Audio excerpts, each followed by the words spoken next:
Hi welcome to NI Media. నేను రాకేష్. ఈరోజు మనతో పాటు భూపాలపల్లికి సంబంధించిన ఒక రైతు బిడ్డ ఉన్నాడు.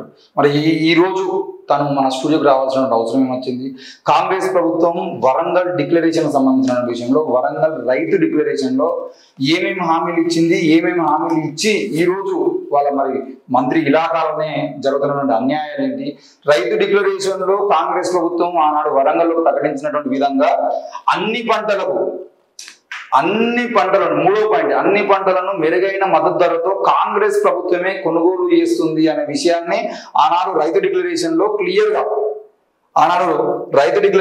క్లియర్ గా ఎవరు ప్రకటించారు? కాంగ్రెస్ ప్రభుత్వమే ప్రకటించింది. అన్ని పంటలను మెరుగైన మద్దతు ధరతో కాంగ్రెస్ ప్రభుత్వమే కొనుగోలు చేస్తుంది అనే విషయాన్ని ఆ రోజు కాంగ్రెస్ ప్రభుత్వం ప్రకటించింది. మరి వరంగల్ రైతు డిక్లరేషన్ లో ప్రకటించినట్టుగానే ఈ రోజు కాంగ్రెస్ ప్రభుత్వం నడుచుకుంటుందా? మరి నిజంగానే ఆ రోజు కాంగ్రెస్ ప్రభుత్వం చెప్పినటువంటి హామీలన్నీ ఈ రోజు నెరవేరుతున్నాయా? ఎందుకు ఈ రోజు కాంగ్రెస్ ప్రభుత్వం ప్రశ్నిస్తున్నాం అంటే, మాకు తెలంగాణలో బీఆర్ఎస్ ప్రభుత్వం వద్దు, మాకు వాళ్ళు చేసేటువంటిది ఏమీ లేదు అని చెప్పేసి ప్రభుత్వాన్ని మార్చుకొని కనీసం రైతుల జీవితాల్లో వెలుగు నిండితేమో అని చెప్పేసి కాంగ్రెస్ ప్రభుత్వాన్ని గద్దెనెక్కించుకున్నాం అనే విషయం మనందరికి తెలిసింది. మరి ఈ రోజు కాంగ్రెస్ ప్రభుత్వం వచ్చిన తర్వాత వరంగల్ జిల్లాకు సంబంధించిన విషయంలో రైతు డిక్లరేషన్ ప్రకటించినాక 6 నెలల తర్వాత ఈ రోజు ఒక సమస్య మన దృష్టికి రావడం జరిగింది. భూపాలపల్లి జిల్లాలో కొయ్యూరు అనే గ్రామానికి సంబంధించిన ప్రాంతంలో ఈ రోజు ఒక ప్రైవేటు ఏజెన్సీ ద్వారా DCMS అనే ద్వారా ఈ రోజు ఐకేపీ సెంటర్ లేకుండా ఈయననే ఐకేపీ సెంటర్ ఏర్పాటు చేసుకుని అక్కడ మొత్తానికి ఐకేపీ సెంటర్ లేకుండా చేసి గత 3 సంవత్సరాలుగా ఐకేపీ సెంటర్ లేకుండా రమేష్ రెడ్డి అనే ఒక వ్యక్తి ప్రైవేటు ఏజెన్సీ దందా నడిపిస్తూ ఆయనే ఫర్టిలైజర్ షాపులు నడిపిస్తూ ఫర్టిలైజర్ ఆయన విత్తనాలు ఇస్తాడు, ఆయనే మందులు ఇస్తాడు, ఆయనే కావాల్సినటువంటి వాటన్నిటిని ఆయనే ఇచ్చి మళ్ళీ ఆ ఐకేపీ ధాన్యాన్ని ఆయననే ప్రైవేట్ ఏజెన్సీ ద్వారా కొనుగోలు చేసినటువంటి ధాన్యం ఏదైతుందో ఆ ధాన్యంలో కూడా తరుగు పేరుతో 2 కిలోలు తీసుడు, మళ్ళీ తర్వాత రైతులకు తెలియకుండానే 5 కిలోలు 6 కిలోలు ఒక్కొక్కసారి ఎన్ని కిలోలు కడిగేస్తున్నాడో కూడా రైతులకు చెప్పకుండా బస్తాల్లో ధాన్యాన్ని నింపుకోవడం. 40 కిలోల బస్తాన్ని మనం ఆ ఐకేపీ సెంటర్ నుండి పంపించిన తర్వాత మీకు బస్తాకు 5 కిలోలు చొప్పున తగ్గింది అంటే ఎందుకు తగ్గింది అని అడిగితే ఏమో అక్కడ తరుగు పోయింది, లేకపోతే ధాన్యము ఏమంటారు దాన్ని తేమ శాతం కొలిచిన తర్వాత తేమ శాతం తగ్గింది అని చెప్పేసి రకరకాల కారణాలు చెప్పి చివరికి ఈ రోజు రైతులు పోయి సార్ ఏంది సార్ ఇంత అన్యాయం ఇస్తారు, బస్తాకు 5 కిలోలు అంటే 40 కిలోలు 5 కిలోలు 35 కిలోలు చొప్పున మేము ఏం చేసుకోవాలి ఈ పైసలు, మేము కష్టపడి సంపాదించిన డబ్బులు ఇట్లా కడిగేస్తున్నారు అంటే నువ్వు ఎవరిని చెప్పుకుంటావు చెప్పుకో, ఏం వీక్కుంటారో పీకో అనేటువంటి పరిస్థితి ఈ రోజు భూపాలపల్లి జిల్లాలో నడుస్తాం. మరి ఇంత అన్యాయం మంత్రి ప్రాంతంలో జరుగుతున్నప్పుడు మంత్రి అంటే ఆ కొయ్యూరుకు ఇటువైపు మంత్రి సీతక్క గారు ఉంటారు, ఇంకో వైపు మంత్రి శ్రీధర్ బాబు గారు ఉంటారు. ఇద్దరి మధ్యలో ఉన్నటువంటి గ్రామం, ఇద్దరు మంత్రుల మధ్యలో ఉన్నటువంటి గ్రామం కొద్దిగా ముందు కాస్తే ఇంకో మంత్రి పొన్న ప్రభాకర్ గారు ఉంటారు. అంటే ఈ కొయ్యూరుకు 3 వైపులా 3 మంత్రులు ఉన్నటువంటి పొన్న ప్రభాకర్ గారు, శ్రీధర్ బాబు గారు, సీతక్క గారు 3 మంత్రులు ఉన్నటువంటి ప్రాంతంలోనే రైతులను ఇంత అన్యాయం చేసి ఇంత దారుణంగా మోసం చేస్తా ఉంటే ఒక్కో బస్తా మీద 40 కిలోల బస్తా మీద 2 కేజీలు బస్తా తరుగు అని చెప్పేసి తీసి మళ్ళీ 5 కేజీలు తేమ శాతం అని చెప్పేసి ఏదో ఒక సాగు చెప్పి తీసి అంటే బస్తాకు 40 కిలోలు 7 నుండి 10 కిలోల రూపాయలు 10 కిలోల బియ్యాన్ని తరుగు పెడుతుంది తీసేసిన తర్వాత ఇక 30 కిలోలు 40కి 30 కిలోలు అంటే 1/3 మెజారిటీతో ఈ రోజు వాళ్ళకు ఇచ్చేటువంటి పరిస్థితి ఉండేదంటే మరి రైతు డిక్లరేషన్ పేరుతో వీళ్ళు చేసిన దందా వట్టిదేనా? రైతు డిక్లరేషన్ లో వీళ్ళు ప్రకటించినటువంటి కాంగ్రెస్ ప్రభుత్వం ఏర్పడిన వెంటనే ఏకకాలంలో రైతు రుణమాఫీ చేస్తామని చెప్పేసి ఏమని అడిగితే రైతు రుణమాఫీకి ఇంకా 6 నెలలు అయింది కదా ఇస్తామని చెప్పేసి చెప్పడము మొన్న ప్రకటించదు. తర్వాత రైతులతో పాటు కౌలు రైతులకు ఏడాదికి ఎకరానికి 15,000 రూపాయలు ఇస్తామన్న విషయాలు అన్నింటినీ పక్కన పెడితే 3వ పాయింట్ ఏమన్నారు? అన్ని పంటలను మెరుగైన మద్దతు ధరతో కాంగ్రెస్ ప్రభుత్వం కొనుగోలు చేస్తానంటే మరి ఇక్కడ కాంగ్రెస్ ప్రభుత్వం మంత్రుల ఇలాకాలోనే కాంగ్రెస్ ప్రభుత్వం ప్రైవేట్ ఏజెన్సీకి రమేష్ రెడ్డి అనే వ్యక్తి ఏజెన్సీకి ఎట్లా ఐకేపీ సెంటర్ ఇచ్చిరు అనే విషయాన్ని ఈ రోజు మేము తీసుకొచ్చే ప్రయత్నం చేస్తున్నాం. అన్న రండి. హాయ్ అన్న. ఏం పేరు మీది? కార్తీక్. ఈరోజు కార్తీక్ ఇదే మంత్ని ఏరియా నుండి మన దగ్గర రావడం జరిగింది. మరి అసలు ఏం జరుగుతుంది కార్తీక్ అడిగి తెలుసుకుందాం. మరి రమేష్ రెడ్డి అనే వ్యక్తి ఎందుకంటే ఈయన రైతు, స్వయంగా ఈరోజు మోసపోయిన రైతు యొక్క కొడుకు కార్తీక్ అనే వ్యక్తి. మరి ఈ రమేష్ రెడ్డి ఎవరి అండతోని కాంగ్రెస్ ప్రభుత్వం వచ్చిన తర్వాత నుండి కాకుండా దాదాపు 3 సంవత్సరాల నుండి ఇదే దందా నడిపిస్తున్నాడు. మరి ఏం జరుగుతుంది ఏంటనేది పూర్తి విషయాన్ని అడిగి తెలుసుకుందాం. మీరు ఎక్కడ నుండి వచ్చారన్నా? నేను కొయ్యూరు గ్రామం, జయశంకర్ డిస్ట్రిక్ట్, భూపాలపల్లి జిల్లా కొయ్యూరు గ్రామం నుండి వచ్చారు. ఓకే, అసలు ఈ రమేష్ రెడ్డి ఎన్ని సంవత్సరాల నుండి చేస్తున్నాడు? ఈ రమేష్ రెడ్డి గత 4 సంవత్సరాల నుండి చేస్తుండు. దాని ముందు గవర్నమెంట్ మెయింటైన్ చేసి ఉండే ఐకేబీ, ఐకేబీ గవర్నమెంట్ నడిపించింది. తర్వాత ఈ డిసిఎంఎస్ ఏ ద్వారా వచ్చిందో మనకు తెలియదు, ఏది తెలియదు. ఈ తర్వాత ఈ గవర్నమెంట్ అయిపోయిన తర్వాత డిసిఎంఎస్ వచ్చింది. తినే ప్రైవేట్ వ్యక్తిగా నడిపిస్తున్నాడు ఐకేబీ. ఎంత కట్ అవుతుందో ఏందో అతను చేసే దందా అంతా ఇంత కాదు, కొన్ని లక్షలాలు ఉంది. కానీ ఎవరికి అక్కడ ప్రజలకు ఏం తెలుస్తలేదు. ప్రజలకు ఇంకొక డౌట్ నాకు, అంటే నా దృష్టికి వచ్చిన విషయం ఏంటంటే ఈ డిసిఎంఎస్ పేరుతో ఈయన దందా ఏదైతే చేస్తున్నాడో ఈయనకు నిజంగానే ఫర్టిలైజర్ షాప్ ఉన్నది రమేష్ రెడ్డి. నిజంగానే ఫెర్టిలైజర్ షాప్ రమేష్ రెడ్డికి ఫర్టిలైజర్ షాప్ ఉన్నది. ప్లస్ ఇంకోటి ఈయననే నిజంగా ఈ విత్తనాలు అవన్నీ ఈయననే రైతులకు ఇస్తాడా? విత్తనాలు ఈతనే రైతులకు ఇస్తాడు, మందు ఇతనే ఇస్తాడు. ఒక రైతుల్ని మధ్య పరుస్తుండ అన్నమాట. ఏం తెలియకుండా, ఎందుకంటే ఖాతా పెట్టుకుంటుండు. బిఫోర్ మనకు తెలుసు కదా, ఒక 1990s లా ఒక వాళ్ళు ఎట్లా వ్యాపారం చేస్తుండే, దగ్గర పెట్టుకొని పెట్టుబడి సహాయం చేసి సేమ్ ప్రాసెస్ ఇప్పుడు అదే జరుగుతుంది ఇక్కడ. ఖాతా పెట్టుకుంటుండు, బుక్ లో రాసుకుంటుండు, ఎంత అనేది తెలియదు. లాస్ట్ కు మన రైతు పండించిన పంట అంత బయటికి మిల్లుకు పోయిన తర్వాత తనే డైరెక్ట్ ఇప్పుడు రైతులకు ఫస్ట్ పడక ముందే తన అకౌంట్ కే ఫస్ట్ అతను కొట్టుకుంటాడు. అది జరిగేది అక్కడ. అండ్ ఎందుకంటే ఫస్ట్ ఈయన ఖాతా మీద, ఈయన ఫెర్టిలైజర్ మీద బిజినెస్ చేస్తుండు, వడ్ల మీద బిజినెస్ చేస్తుండు, ప్రతి ఒక్క దాని మీద బిజినెస్ చేస్తుండు. ఇతను లబ్ధి పడుతుండు తప్ప ఏ రైతు కూడా లబ్ధి పడతలేడు. నాకు తెలిసి రైస్ మిల్లులు కూడా రైస్ మిల్లులు కూడా పక్కా సుట్టపొల్ల. ఇతను మెయింటైన్ చేసే రైస్ మిల్లు, ఇతనికి దగ్గర ఉన్న రైస్ మిల్లులకే పక్క వడ్లు పంపిస్తాడు. ఎందుకంటే నేను చూస్తున్నా, మా దగ్గర జస్ట్ 1 కిలోమీటర్ రైస్ మిల్ ఉంటది, సేమ్ రైస్ మిల్ ఉంటది. ఆ రైస్ మిల్లుకు ఒక్క ట్రక్ పంపించినప్పుడు అయితే నేను చూడలేదు. పంపించుండవచ్చు, కానీ నేను చూసినప్పుడు అయితే ఒక్క లారీ ట్రక్ కూడా పంపించలేదు. పంపించచ్చు, కానీ దగ్గరకు ఉన్న ట్రక్ అయితే పంపించలేదు. ఏదైనా లాంగ్లు ఉన్నాయి అవే పంపిస్తాడు. ఎందుకంటే రైతు అనేవాడు ట్రక్ తోటి అయితే వెళ్ళలేడు. మిల్లు దగ్గరికి వెళ్ళి ఎంత పోతుంది, కట్టింగ్ ఎంత పోతుంది అని ఎవరు చూడలేరు. అది కాని. ఎందుకంటే రైతు ఒక 150 కిలోమీటర్స్ రేంజ్ లో ఒక మిల్లు ఉంటది. ఆ మిల్లుకు వెళ్ళాలంటే కష్టం కదా. అసలు వీళ్ళకి ఏమున్నది, దులుపుకొని వెళ్ళిపోతారు. ఏం లేదు. అయితే ఇంకొక విషయంలో, మీరు రైతు కొడుకు కదా, మీ ముఖ్యంగా ఫస్ట్ మీకు సంబంధించిన విషయం మాట్లాడుకుందాం. మీ ఎన్ని బస్తాలు పోయినాయి, ఒక బస్తాకు ఎన్ని కిలోలు ఉంటాయి, అందులో ఎంత తరుగు పేరుతో మిమ్మల్ని? ఇక్కడ ఏంటంటే కొన్ని వర్షాలు పడ్డాయి కదా, మా పంట అనేది 3 times లా మిల్లుకు పోయిందన్న. 3 times మేము అమ్మేసినాము. ఫస్ట్ ది 227 బస్తా 222 బస్తాలు పోయినాయి. అప్పుడు పోయినప్పుడు ఏం చేసిందంటే 2 kgs కటింగ్, అటు సంచి కిలా, ఇటు ఇది కిలా అనుకుంటా 2 kgs కూడా ఉండదు. సంచి అనేది 350 గ్రామ్స్, సంచి 350 గ్రామ్సే ఉంటది. కానీ అది కేజీ కింద పెడుతుండు, మళ్ళీ ఈ కేజీ కింద కట్ చేస్తుండు. అది మనకు తెలియదు. బేసిక్ గా అది ఎంత కట్ అవుతుందో అని ఏ రైతుకు అసలుకే తెలియదు. ఎందుకంటే ట్రక్ షీట్ మన దగ్గరికి రాదు, ఎంత కట్ అవుతుందో అసలుకే తెలియదు. అక్కడ బత్తకు 2 kgs కట్ అవుతున్నాయా. మాది ఎట్లా జరిగిందంటే ఫస్ట్ 234 బస్తాలు 2 kgs తోటి కట్ అయినాయి. నెక్స్ట్ ఒక 5 days తర్వాత అదే సేమ్ ఆ కుప్పనే ఇంకో పక్కకు కుప్ప పోసినాము. సేమ్ వడ్లు, డిఫరెన్స్ ఏం లేదు, సేమ్ వడ్లు. అదే ఇంకో లారీలో, ఇంకో ట్రక్ లో 82 బస్తాలు పోయినాయి. ఆ 82 బస్తాలకి ఎన్ని క్వింటాలు అంటే 3 కేజీలు 3.5 to 4 kgs కట్ అయినాయి దాంట్లో. అది మన అదంటే 2 kgs కట్ అయినాయి చెప్పిండు. కానీ ఈ ట్రక్ లో పోయింది 3 to 4 kgs కట్ అయిన లారీ ఉంది కదా, దానికి ఎలాంటి ఇన్ఫర్మేషన్ లేదు. అంటే మీకు ముందే మాకు ఎలాంటి ఇన్ఫర్మేషన్ లేదు. కాంట పెట్టుకున్నాడు, లారీ లోడ్ చేసుకున్నాడు. అమాలికి కూడా మేమే పే చేస్తాం. ఎవ్రీథింగ్ అమాలి ఫ్రమ్ స్టార్టింగ్ టు మాదే. మేము వడ్లు ఐకేబీలో పోసిన కాడ నుంచి అంతా మేమే పెట్టుబడి పెడతాం, మేమే చూసుకుంటాం, అంతా మేమే ఖర్చు పెట్టుకుంటాము.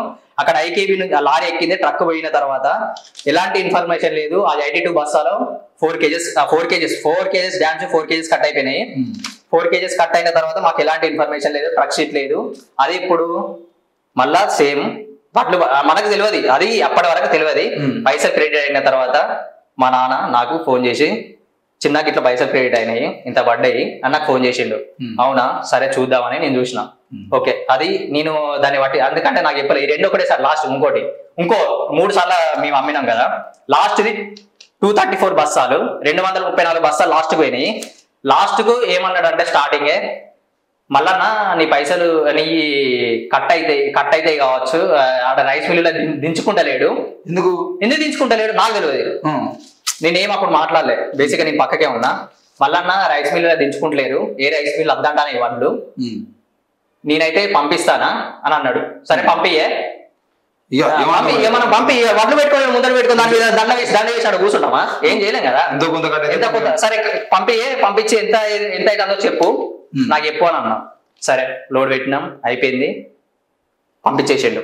లారీ పోయింది. పోయిన తర్వాత ఏ ఇన్ఫర్మేషన్ లేదు. ఇన్ని బస్తాలు అన్నారు, మళ్ళీ ఈ 34 బస్తాలు ఇగో అని అన్నారు. ఇక మా నాన్న ఎక్కడ ఇక రైతులు అనేది ఎట్లా అంటే ఫస్ట్ ఆడదు ప్రజలు ఎట్లే ఎవరైనా అంతే, ఫస్ట్ వర్షాలు పడుతున్నాయి అని పడుతున్నాయి, మన వడ్లు మనం అమ్ముకోవాలి, ఎవరైనా ఫస్ట్ అదే చూస్తారు కదా. అట్లా 234 బస్తాలు పోయినాయి, అయిపోయింది, మొత్తం అయిపోయింది. ఇక మన వడ్లు అయితే మనం పోయినా మనం హ్యాపీగా, రైతు ఎట్లుంటాడు వడ్లు పోయిన తర్వాత సెల్ఫ్ హ్యాపీగా పోయిన తర్వాత మొన్న సాటర్డే, లాస్ట్ సాటర్డే క్రెడిట్ అయినాయి పైసలు. అదే చిన్న పైసలు పడ్డాయి, ఎన్ని కేజీలు కట్ అయినాయి చూడు ఎంత పడ్డాయి మనకు అని చూసినాం. 4 కేజీలకు లెక్కేసిన, టాలీ అయితే లేదు, 4 కేజీలకు టాలీ అయితే లేదు, 234 టాలీ అయితే లేదు. అగో టాలీ అయితే లేదు కదా, ఇంకో కేజీ తీసేసిన, 5 కేజీలు కట్ అయినాయి. నానా 5 కేజీలు కట్ అయినాయి, బాగా కట్ అయినాయి అంటే దగ్గర క్వింటల్కి 12 కేజీలు. 12 కేజీలు క్వింటల్కి 12 కేజీలు కట్ అయిన తర్వాత ఇంకేముండదు, నువ్వు చేసి వ్యవసాయం చేసి అవసరమా, బంద్ చేసి పక్కకు కూర్చుంటే అయిపోతుంది. ఇక 12 కేజీలు కట్ అయినాయి, ఏంది మరి ఇట్లా ఇంత ఘోరంగా కట్ అయితే ఎక్కడ కట్టింగే లేదు. అంటే క్వింటాల్ 12 కేజీలు అంటే ఇప్పుడు బస్తాకు 40 కిలోలే ఉంటాయి. బస్తాకు మన చిన్న బస్తాలు. ఎందుకంటే కొన్ని ప్రాంతాల్లో బస్తా అంటే 60 కిలోలు 60 కిలోలు కూడా నింపటలు ఉంటారు కాబట్టి బస్తాకు 40 కిలోలు ఉంటాయి. అంటే 2 బస్తాలు అంటే 80 కిలోలు, 80 కిలోలు. క్వింటాల్ అంటే 2.5 బస్తాలు. ఈ 40 కిలోల బస్తాకే ఆల్రెడీ 2 కిలోలు తరుగు పేరుతో తీసేద్దామని చెప్పేసి ముందే ప్రకటిస్తారు. ఏంటి బస్తా బరువు, ఆ బరువు అని చెప్పేసి 2 కిలోలు తరుగు అని చెప్పేసి ప్రకటించి, ఇక్కడ రైస్ మిల్లు పోయిన తర్వాత మళ్ళీ 5 కిలోలు ఇది తేమ శాతం తక్కువ ఉన్నది, ఈ తక్కువ ఉన్నది, ఆ తక్కువ ఉన్నది అని చెప్పేసి డ్రామాలు ఎక్కువ. అయితే ఇక్కడ మీరు గుర్తుపెట్టుకోవాల్సిన విషయం ఏంటి అంటే, నిజానికి ప్రభుత్వము ఐకేపీ సెంటర్ ద్వారా ప్రతి గింజ ఉంటుందని చెప్పేసి ప్రకటించింది. ప్రతి గింజను మీకు వడ్ల గింజ ఉంటే ఆ వడ్ల గింజను పట్టుకుపోయి రైస్ మిల్లు ఇచ్చినా కూడా మీకు కొంటామని చెప్పేసి ప్రకటించింది కాంగ్రెస్ ప్రభుత్వం. అది బీఆర్ఎస్ ప్రభుత్వం ఉన్నప్పుడు అట్లే ప్రకటించింది. కేసీఆర్ అదే చెప్పిండు, రేవంత్ రెడ్డి అదే చెప్పిండు, మంత్రులందరూ అదే చెప్పారు. ఆఖరికి వరంగల్ రైతు డిక్లరేషన్ సభలో క్లియర్ గా వాళ్ళే ప్రకటించారు ప్రతి గింజ కొంటామని చెప్పేసి. ఇప్పుడు ఐకేపీ సెంటర్ల నుండి పోయేటువంటి బియ్యాన్ని కొంటలేరు, వాటిని తీసుకుంటలేరు, ఇవన్నీ వేస్తలేరు అని చెప్పేసి ముందు చెప్తారు, భయపట్టిస్తారు. రైతులేమో భయపడి అయ్యా తీసుకోపో అని చెప్పి చెప్పిన తర్వాత 40 కిలోల బస్తాలకు 5 నుండి 6 కిలోలు ఇక తరుగు పేరుతో తీసేసిన తర్వాత కేవలం 30 కిలోలు 35 కిలోలు మాత్రమే మిగులుతుంది. ఈ 35 కిలోలకి 32 కిలోలకి వీళ్ళు డబ్బులు ఇచ్చి ఏమైంది అని అంటే తరుగు పేరుతో తీసేస్తున్నారు. అట్లా ఈ రైతు 234 బస్తాలు పంపిస్తే బస్తాకు 5 కిలోలు చొప్పున తీసేసింది అని అంటే 200 బస్తాలు వేసుకుంటే దగ్గర ఎంత లేదన్నా కూడా 12 క్వింటాల బియ్యం, 12 క్వింటాల బియ్యానికి సంబంధించిన పైసలు ఒక్క రైతు దగ్గర నుండి ఒక్కసారికి ఆ రమేష్ రెడ్డి తీసుకున్నాడు అని అంటే, వీళ్ళ ఊర్లో ఉన్నటువంటి 100 మంది రైతులను లెక్కేసుకుంటే ఒక్కొక్క రైతుకు 10 కిలోలు వేసుకున్నా, 10 క్వింటాలు వేసుకున్నా, ఈయన ఎన్ని క్వింటాలు తింటున్నాడు? ఈ విషయాన్ని మనం గుర్తుపెట్టుకోవాల్సిన అవసరం ఉంది. 234 బస్తాలకి వెళ్ళి ఈయన దాదాపు సగం బస్తాలు ఈయన తింటున్నాడు. ఈ విషయాన్ని మనం అర్థం చేసుకోవాల్సిన అవసరం ఉంది. ఇంకా ఇప్పుడు మీకు డబ్బులు వేసింది కదా, ఇది మీరు ఫోన్ చేసారు మరి, ఇది ఏమైందంటే ఇక డబ్బులు వేసింది అయిపోయింది. తర్వాత మా నాన్న పంపించాను, నేను కాల్ చేసిన, బాబాయ్ అంటే మనకు కొద్దిగా దగ్గరనే, దగ్గర ఉంటే ఏం లేదు, దగ్గర ఉన్నా దూరం ఉన్నా ఏది లేదు, అందరికీ నామం పెట్టేస్తుండు డైరెక్ట్. బాబాయ్ ఇట్లా నేను మల్లెడ్డి కొడుకుని, పైసలు పడ్డాయి, ఏం సంగతి, ఇట్లా నువ్వు నాకు ట్రక్ షీట్ కావాలి, చాలా కట్టింగ్ అయింది, ట్రక్ షీట్ కావాలి నాకు, ఇదంతా కాదు కానీ నాకు ట్రక్ షీట్ కావాలంటే ఇప్పుడు రావు, ఇంకో 3-4 డేస్కి వస్తాయి ట్రక్ షీట్. ట్రక్ షీట్ కొట్టి నువ్వు పైసలు వేస్తున్నావా లేకపోతే నీకు నువ్వే పైసలు వేస్తున్నావా? ట్రక్ షీట్ వస్తే ఆ ట్రక్ షీట్ బట్టి దాని మీద ఎన్ని క్వింటల్స్ ఉంటాయో దాన్ని బట్టి మనకు పైసలు వస్తాయి బేసిక్ గా. కానీ కాంటా చేసుకుని ఆ ట్రక్ షీట్ ఎంత ఉన్నదో ఆ ట్రక్ షీట్ బట్టి మనకు పైసలు క్రెడిట్ అయింది, నీ ఎంత కట్ అయింది ఎంత ఉంది అని. అది ఎలక్ట్రానిక్ ట్రక్ షీట్, కంప్యూటర్ అయితే ఆన్లైన్ ట్రక్ షీట్. అది ట్రక్ షీట్ కావాలి నాకు బాబాయ్ అంటే, సరే ఫోర్స్ చేసిన ఒకటేసారి, సరే ఇస్తా, సాయంత్రం ఇస్తా అన్నాడు. ఫోన్ కట్ చేసిండు, ఏం మాట్లాడలేదు. మళ్ళీ నెక్స్ట్ డే, బాబాయ్ ఎక్కడ నువ్వు షాపులనే ఉన్నావా అంటే, ఉన్నా, సరే మా నాన్న వస్తుండా అని అన్నా. వెళ్ళిన తర్వాత ఇదంతా కాదు కానీ ఎన్ని కట్ అయినాయి రమేష్ రెడ్డి అంటే ఇట్లా కట్ అయినాయి. ఎందుకు నాకెందుకు చెప్పలేదు? కట్ అయినప్పుడు ఇప్పుడు లారీ పోయినప్పుడు అక్కడ కట్ అవుతాయి అన్నప్పుడు నువ్వు నాకు ఎందుకు ఫోన్ చేయలేదు? 5 కేజీలు నువ్వు ఎట్లా కట్ చేస్తావు? నీ స్వార్థంగా నీకు నువ్వు ఎట్లా డిసిషన్ తీసుకుంటావు? నువ్వు పండించలే పంట, నేను పండించిన పంట, నీకు నువ్వు డిసిషన్ ఎట్లా తీసుకుంటావు అని మా నాన్న అడిగిండు. నాకు తెలియదు మళ్ళీ నాకు తెలియదు అది ఎట్లా పోయినాయి కట్ అయినాయి. నాకు ఫోన్ చేయలేదు వాళ్ళు. 5 కేజీలు 27 అంటే ఆ లారీ అంటే నా గురించి కాదు, ఇప్పుడు ఇది నా గురించి కాదు, లారీలో 27 క్వింటాలు కట్ అయినాయి. నా 12 క్వింటాల గురించి పక్కకు పెట్టు. ఆ లారీలో 600 బస్తాలు 634 బస్తాలు ఆ లారీలో 643 బస్తాలు ఆ లారీలో. బేసిక్ గా 643 వేసింది కదా, కానీ యాక్చువల్ గా బస్తాలు ఎన్ని ఉన్నాయంటే 634 బస్తాలు. అంటే ఎక్స్ట్రా 9-10 బస్తాలు వేసుకున్నాడు ఇలా. ఆల్రెడీ 10 బస్తాలు వేసుకున్నాడు కదా, సరే వేసుకున్నావు. నువ్వు నాకు ఎందుకు చెప్పలేదు కట్టింగ్ అవుతుంది? 27 క్వింటాలు కట్ చేసింది ఈ లోడ్ మీద. నువ్వు నాకు ఎందుకు చెప్పలేదు అంటే నాకు ఫోన్ ఎవరు చేయలేదు, అవి కట్ అయినాయి అని డైరెక్ట్ చెప్పేసి. మిల్లోలు చెప్పలేదంట, లారీ డ్రైవర్ చెప్పలేదు, ఇక్కడ ఉన్న రమేష్ రెడ్డి చెప్పలేదు, ఎవరికి చెప్పలేదు. రైతు ఏం చేస్తాడు ఇక? ఇంకా ఎట్లా తెలుస్తుంది? తెలియదు కదా. పోయినా మంచిగా పోయినా అనుకున్నాడు అంతే. తర్వాత ఈ విషయం చెప్పకపోవడం అనేది ఏదైతే ఉందో ఇది ఆ రైతు అంటే చెప్పకపోవడం ఇది పెద్ద దోపిడీ. ఒక మనిషి వడ్లు కట్ అవుతున్నాయని ఒక ఐకేబీ సెంటర్ మెయింటెనెన్స్ పర్సన్ ఒక రైతుకు చెప్పకపోతే అది దోపిడీ అన్నమాటనే. బేసిక్ గా రైతు మిల్లుకు ఇక్కడ పంపించే రమేష్ రెడ్డికి లింక్ అప్ ఉన్నది. ఇది ఒక పెద్ద దందా, 100% దందా. ఇది దందా కాకపోతే నువ్వు ఎట్లా చెప్పవు? ఒక రైతుకు నువ్వు రైతు కోసమే పని చేస్తానో, రైతు క్షేమాన్ని కోరుకుంటానో, రైతుకు నువ్వు ఎట్లా చెప్పవు? ఏ రకంగా చెప్పవు? నువ్వు చెప్పలేదు కాబట్టి ఇది పెద్ద స్కాము, నువ్వు ఇది నడిపిస్తున్నావు. నువ్వు నాకే చెప్పలేదంటే నువ్వు ఎంతమంది చెప్పకుంటున్నావు? బేసిక్ గా ఎంతమంది కాదు, చాలా మంది, ఒక 100,000 రైతులు ఉన్నారాడ. ఆ రైతులందరికీ ఇదే పరిస్థితి. ట్రక్ షీట్ అడిగితే ఇస్తలేడు. నువ్వు ట్రక్ షీట్ అడిగితే ఇవ్వకపోతలేమంటే ట్రక్ షీట్ ఏంటంటే ఇది ట్రక్ షీట్ అంట. ఇది ట్రక్ షీట్. దీంట్లో ఏమున్నది? ఏం లేదు. పలానా రైతు పలానా బస్తాలు పోయినాయి, ఇది ఒక ట్రక్ షీట్, పలానా రైతు ఇన్ని బస్తాలు పోయినాయి. ఇది ఇక్కడ ఇది అక్నాలెడ్జ్మెంట్ అనేది నార్మల్ ట్రక్ షీట్. ఒక ఐకేబీ సెంటర్ నుంచి వెళ్ళి ఈ ట్రక్ షీట్ అంటారు, దీన్ని ట్రక్ షీటే అంటారు. కానీ ఇది జస్ట్ మన ఫేస్ మనకు చూపెట్టుకోనికి. ఇది ఇది యాక్చువల్ ట్రక్ షీట్ లో మాత్రం ఎన్ని బస్తాలు? యాక్చువల్ ట్రక్ షీట్ అనేది ఇట్లుండదు. అది ఎలక్ట్రానిక్ ట్రక్ షీట్, మొత్తం కంప్యూటరైజ్డ్, టీఎస్ మొత్తం ఆన్లైన్ ట్రక్ షీట్. నీ నెంబర్ కొట్టగానే ఆన్లైన్ లో కనబడుతుంది ఆ ట్రక్ షీట్. దాంట్లో ఎన్ని క్వింటాలు కట్ అవుతాయి, ఏంది కట్ అని అంటే ప్రైవేట్ మిల్లులకు ఈ మిల్లులకు బయట మెయింటైన్ చేసే మిల్లులకు తెలంగాణ టీఎస్ గవర్నమెంట్ కు లింక్ అప్ అయి ఉంటది. ఎందుకంటే వీళ్ళు కొనేది గవర్నమెంట్ కానీ నడిపించేది ప్రైవేట్ సంస్థలు. అది ఇది ఇట్లా ఇదే రమేష్ రెడ్డికి అది గుర్తుపెట్టుకోవాల్సిన విషయం ఏంటంటే, రమేష్ రెడ్డి ఇంతకు ముందు ఈ ఫర్టిలైజర్ షాప్ నడిపించుకుంటూ ఐకేపీ సెంటర్ నడిపిస్తున్నావు అనే కారణంతో ఆయనను సస్పెండ్ చేయడం జరిగింది. అంటే ఇవి ఇయ్యద్దు, నువ్వు ఇవన్నీ చేయొద్దు, నీకు అర్హత లేదు అని చెప్పేసి ప్రకటించిన తర్వాత మళ్ళీ ఎవరి అధికారులు అండతో చూసుకున్నా ఎవరితో ఏం చేసిందో తెలియదు, కానీ మొత్తానికి అయితే మళ్ళీ స్టార్ట్ చేసింది. ఇదేంటంటే లాస్ట్ మంత్, ఇప్పుడు కాదు మేలో, లాస్ట్ మంత్ ఏమైందంటే ఇతను పెస్టిసైడ్స్ ఫెర్టిలైజర్స్ అక్రమ దందా చేస్తుండని ఇతని పైన పేరు ఏమిటంటే రామారావు, చెప్పల రామారావు DCOకి ఫిర్యాదు చేసిండు అనమాట. DCO అక్కడ DCOకి డిస్ట్రిక్ట్ కోఆర్డినేట్ ఆఫీసర్ కి ఫిర్యాదు చేసిండు. ఆ DCOకు ఫిర్యాదు చేస్తే DCO అప్పటికప్పుడు అనారాధ వేటు సొసైటీ నుంచి వెళ్ళి తీసి పడేసిండు. ఎందుకంటే సొసైటీకి వచ్చే డబ్బులు అక్రమంగా తన అకౌంట్ లోకి మరలిస్తుండ అనమాట ఇతను.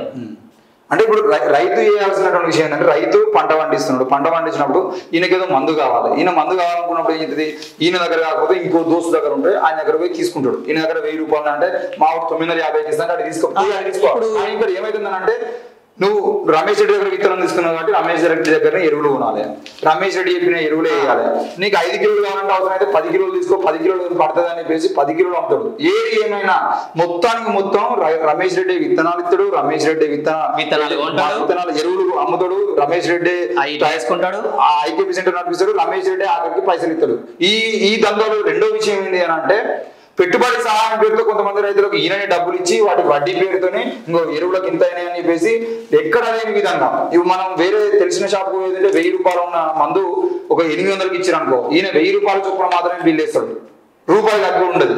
మళ్ళీ ఇవన్నిటినీ చెప్పి లాస్ట్ కు వడ్డీ పేరుతోని ఆ రమేష్ రెడ్డి అనే వ్యక్తి రైతులను ఎంత దారుణంగా దోపిడీ ఎత్తానంటే ఐకేపీ సెంటర్ లో ఇట్లా 5 కిలోలు 6 కిలోలు కడిగేసి దోపిడీ, మళ్ళీ ఎరువుల పేరుతోని దోపిడీ, కావాల్సిన మందులు నువ్వు కొట్టు అని చెప్పేసి మందులు అవసరం లేకుండా నా పంట మంచిగా ఉన్నా అని చెప్పేసి చెప్పినా కూడా ఇంకో పలానా మళ్ళీ కొట్టింది కాబట్టి నువ్వు కూడా కొట్టు అని చెప్పేసి మొత్తం అందరినీ ఒకటేసారి ఇంకో ఈ ఫస్ట్ వీక్ లో మరి మందులు కొట్టుర్రి, 2వ వీక్ లో ఎరువులు వేయర్రి, 3వ వీక్ లో ఇది వేయరి అని చెప్పేసి ఆ మందుల్ని కూడా రైతుల మీదకి బలవంతంగా రుద్దుతున్నటువంటి దందా రమేష్ రెడ్డి ఆయన ఫర్టిలైజర్ షాప్ నుండి నడిపిస్తా ఉన్నాడు. ఇది కూడా పెద్ద దందా.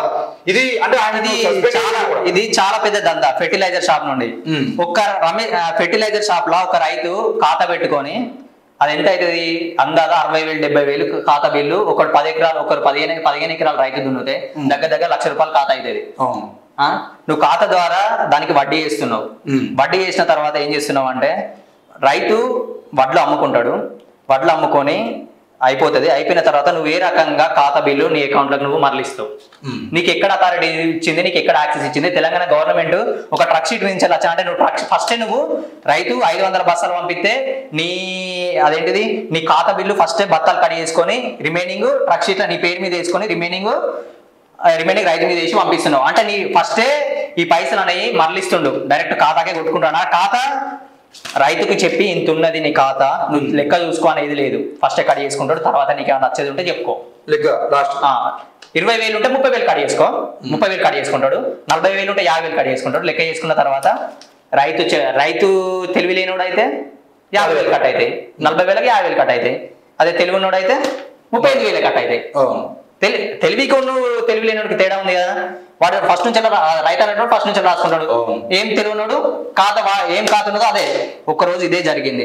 నేను 6,000 ఎక్స్ట్రా రాసిండు అదే ఖాతా బిల్ల. తర్వాత ఖాతా కూడా పెట్టుకోవాలి ఆయన దగ్గర 6,000 ఎక్స్ట్రా. ఇక్కడ ఇంకో విషయం అంటే గుర్తుపెట్టుకోవాల్సిన విషయం ఏంటంటే రైతులకు పంట అమ్మిన తర్వాత రైస్ మిల్ నుండి డబ్బులు రమేష్ రెడ్డి అకౌంట్ లో పడితే, ఫర్ ఎగ్జాంపుల్ జూలై 1 తారీఖు నాడు రమేష్ రెడ్డి అకౌంట్ లో 10 లక్షలు పడ్డాయి అని అనుకుంటే, ఈ 10 లక్షలు జూలై 1 నాడు పడితే జూలై 2 నాడు రమేష్ రెడ్డి వెంటనే ఇంకో శ్రీకాంత్ భయ్య అని చెప్పేసి లేదంటే మల్లన్న అని చెప్పేసి ఈయనకు పిలిచి డబ్బులు ఇవ్వడు. ఈయన ఏం చేస్తున్నాడంటే ఈ 10 లక్షల రూపాయలను తీసుకుపోయి ఫర్టిలైజర్ షాప్ లో పెట్టుబడి పెడుతున్నాడు. ఫర్టిలైజర్ షాప్ లో పెట్టుబడి పెట్టి ఈ 10 లక్షల రూపాయలతో కావాల్సిన ఎరువులు మందులు అన్ని కొనుగోలు చేసి ఈ మల్లన్న వచ్చి అడిగినప్పుడు అలా పైసలు ఇంకా కావాలి అని చెప్పేసి ఈ ఎరువులు కొనుకొచ్చి ఎరువులు అమ్ముకొని ఈ ఎరువుల నుండి వచ్చిన లాభం ఈ 10 లక్షల రూపాయల ఫర్టిలైజర్ షాప్ కు సామాన్ కొనుకొచ్చుకుంటే అంటే పెట్టుబడి పెడితే అవన్నీ అమ్మితే 11-12 లక్షల రూపాయలు వస్తాయి. అంటే ఫర్టిలైజర్ షాప్ నుండి 2-3 లక్షలు లాభం వచ్చిన తర్వాత మళ్ళీ 4 రోజులకు 45 రోజులకు అవసరమైతే ఇంకా అవసరమైతే కొంతమంది రైతులు 2 నెలలకు ఇస్తారు డబ్బులు. ఈ ఎరువులను అమ్ముకున్న తర్వాత విత్తనాలు అమ్ముకున్న తర్వాత వచ్చిన డబ్బులకు వెళ్ళి ఈయన లాభం తీసుకొని మళ్ళీ రైతులకు ఇచ్చేట డబ్బులు ఇస్తున్నాడు. అంటే ఇది ఎక్కడ జరుగుతుందంటే ఈయననే విత్తనాలు పెడుతున్న పెట్టుబడి పెట్టించుకొని రైతులు వచ్చిన డబ్బులు ఏవైతే ఉంటాయో రైతులు వ్యవసాయం చేసి పండించి పంట అమ్మిన తర్వాత రైతు మిల్లుల నుండి డబ్బులు వచ్చేది ఆ డబ్బుల్ని ఈయన వ్యవసాయం కోసం పెట్టుబడి పెట్టుకోవాల్సిన రైతులకు ఇవ్వకుండా రైతులకు ఆపింది మళ్ళీ ఈయన పెట్టుబడి సహాయం ఇస్తాడు. ఈ మల్లన్నకు వచ్చిన 10 లక్షలు ఏవైతే ఉంటాయో 10 లక్షల రూపాయలు ఈయన దగ్గరనే ఉంటాయి. ఈయన ఇప్పుడు ఇంకా డబ్బులు వల్లే అని చెప్పేసి మల్లన్నకు మళ్ళీ ₹1,00,000 పెట్టుబడి ఇస్తాడు.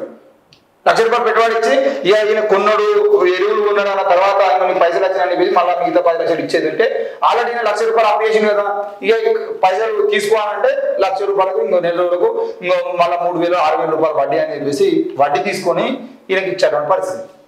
ఇది కూడా ఒక దందా. అంటే రైతులకు ఏ రోజైతే డబ్బులు రైస్ మిల్ నుండి పడ్డాయో అప్పుడే పైసలు ఇవ్వకుండా ఆపుకొని మళ్ళీ పెట్టుబడి సహాయం పేరుతో వాళ్ళకు డబ్బులు ఇచ్చి అప్పు పేరుతోని మళ్ళీ వడ్డీ కడిగేసుకొని డబ్బులు ఇచ్చేటువంటి దందా కూడా రమేష్ రెడ్డి నడిపిస్తా ఉన్నాడు. ఇది కేవలం భూపాలపల్లి జిల్లా కొయ్యూరులోనే కాదు రాష్ట్ర వ్యాప్తంగా ఇలాంటి దందా చాలా మంది రైతులను మోసం చేస్తూనే ఉన్నారు. ఇట్లాంటి ఏజెన్సీల ద్వారా చేస్తూనే ఉన్నారు. మేమెందుకు ఈ విషయాన్ని అడుగుతున్నాం అంటే వరంగల్ రైతు డిక్లరేషన్ సభలో క్లియర్ గా రేవంత్ రెడ్డి చెప్పినటువంటి మాటల ప్రకారంగా మేము ఎక్కడా కూడా ప్రైవేట్ సెంటర్లతో నడిపియము, పూర్తిగా ప్రభుత్వమే ప్రతి గింజను కొనుగోలు చేస్తుందని రైతు డిక్లరేషన్ వరంగల్ సభలో వాళ్ళు పెట్టినటువంటి మేనిఫెస్టోలో 3వ పాయింట్ గా ఉంది. కాబట్టి రమేష్ రెడ్డి చేస్తున్నటువంటి అక్రమ దందాకు సంబంధించిన విషయంలో క్లియర్ గా రైతులకు న్యాయం చేయాలి. గడిచిన 3 సంవత్సరాల కాలంలో రమేష్ రెడ్డి ఈ పేరుతో చేసిన దందా ఏదైతుందో ఆ దందా మొత్తాన్ని బయటకు తీసి ఏ రైతుకు ఎంత పేరుతో అన్యాయం చేసిండో ఆ డబ్బులన్నింటినీ తిరిగి రైతులకు అందించే విధంగా ప్రభుత్వం వెంటనే చర్యలు తీసుకోవాలి. మంత్రి సీతక్క గారు పక్కన ఉన్నారు, శ్రీధర్ బాబు గారు పక్కన ఉన్నారు, పొన్నం ప్రభాకర్ గారు పక్కన ఉన్నారు. మీ ముగ్గురికి మధ్యలో ఉన్నటువంటి భూపాలపల్లి కొయ్యూరు గ్రామంలో జరుగుతున్న ఈ దందా, మల్హారావుపేట మండలంలో జరుగుతున్న దందాకు సంబంధించిన విషయంలో ఒక ప్రైవేట్ వ్యక్తి ఏజెన్సీ ద్వారా DCMS ద్వారా ఈ దందా నడిపిస్తా ఉంటే ముగ్గురు మంత్రులు ఏం చేస్తున్నారు అనే విషయం ప్రశ్నిస్తా ఉన్నాము. దయచేసి ఇట్లాంటి రైతులు ఈ రోజు ఒక్కో రైతు మాత్రమే మన దగ్గరకు వచ్చిండు, మనం కెమెరా పట్టుకొని పోయి గ్రామం, ఎందుకంటే రైతులు బయట చాలా మంది రైతులు భయపడుతున్నారు. ఎందుకంటే రేపు నాకు ఫెర్టిలైజర్ ఎట్లా ఇస్తాడు, మందులు కొనుక్కోవాలంటే మందులు కొనాలంటే ఎట్లా, మళ్ళీ నాకు బట్టలు ఎట్లా ఇస్తాడు, బట్టలు ఎట్లా కొంటాడు. ఇప్పుడు ప్రశ్నిస్తే ఎట్లుంటది అంటే ఒక మనిషిని ప్రశ్నిస్తాం, నేను ఎక్కడ తొక్కాలో అక్కడ తొక్కాలని ఒకటి ఎదుటోడు అనుకుంటాడు. కానీ అది ఎదుటోని గట్టిగా తొక్కిన తర్వాత ఎందుకు లేస్తాడు? అంతే, లేవాడు కదా. ఇప్పుడు అదే రమేష్ రెడ్డి కాకపోతే ఇంకోటి గవర్నమెంట్ నుంచి నడిపిస్తారు. రమేష్ రెడ్డి నడిపించాలని ఏం లేదు కదా. ఒక 100 మంది రైతులు బయటకు వచ్చిన తర్వాత ఇంకేమున్నది? ఈ రైతులు అనేటోళ్ళు ఏం ఆలోచిస్తున్నారంటే వెళ్ళాలనా బయటికి, నేను అడగాలనా. ఇక్కడ ఏం జరుగుతుందంటే ఒక చదువుకొని తెలివి ఉన్న రైతు బయట నేను సొసైటీలో ఆడ తిరగటోని నేను ఎందుకు ప్రశ్నించాలి నన్ను అని ఆలోచిస్తాడు, బ్లేమ్ చేస్తారని ఆలోచిస్తాడు. అదే తెలివి లేని రైతు అడుగుదామంటే ఆ గట్స్ రావు, ఆ ఫీలింగ్ రాదు. ఎవరిని అడగాలి, ఎవరిని అడగాలి, నాకే సక్క ఏం తెలియదు, నేను ఎవరి దగ్గరికి పోవాలి అని అక్కడ ఊరుకుంటారు. అంటే ఇక్కడ బయటకు వచ్చి అడిగేటోళ్ళు ఎవరు అడుగుతారు? ఎంత ఇది గత నేను 3 సంవత్సరాల నుంచి చెప్తానా, నాతో ఏమన్నాడు, నువ్వేం పీక్కుంటావో పీక్కపో, నన్ను చేసేటోడు ఎవరిది ఇక్కడ చేసేటోడే లేడు, నువ్వేం పీక్కుంటావో పీక్కపో అన్న. దానికి ఉదాహరణ ఇది, నేను ఇక్కడ దాకా వచ్చిన. ఎందుకంటే రైతుకు నువ్వు ఎంత మోసం చేస్తున్నావో నాకు తెలుసు. నా దగ్గర అది నువ్వు ట్రక్ షీట్ చూపకపోవడమే మోసం, నువ్వు చెప్పకపోవడమే, నువ్వు అక్కడ దిగిన తర్వాత నువ్వు చెప్పకపోవడమే మోసం. ఈ అన్నిటికీ మోసమే. ఎందుకంటే నువ్వు ఏది చెప్పలేదు, నువ్వు ఏది కరెక్ట్ చేయలేదు, నువ్వు ఒక అనర్హుడివి. ఒక రైతు అక్కడ నుంచి IKB నడిపించడానికి నువ్వు ఒక అనర్హుడివి, నీకంత లేదు. అసలు నిజానికి రైతులకు పెట్టుబడి సహాయం పేరుతో మొదటి నుండి దందా నడిపిస్తూ, అసలు రైతులకు పెట్టుబడి సహాయము ఈయన ఇచ్చుడే తప్పు. ఎందుకంటే ఈయన ఏజెన్సీ కాదు, ఈయన ఒక ఫైనాన్స్ నడిపించలేదు, ఈయన ఒక ప్రైవేట్ ఫైనాన్స్ ఏంటిది నడిపించడం వ్యక్తి కూడా కాదు. ఫైనాన్స్ నడిపించకుండానే రైతులకు లక్షల రూపాయల ఆర్థిక సహాయం పేరుతో చేస్తూ వాళ్ళ దగ్గర నుండి అక్రమంగా 2 రూపాయలు 3 రూపాయలు వడ్డీ చొప్పున డబ్బులు 3 రూపాయలు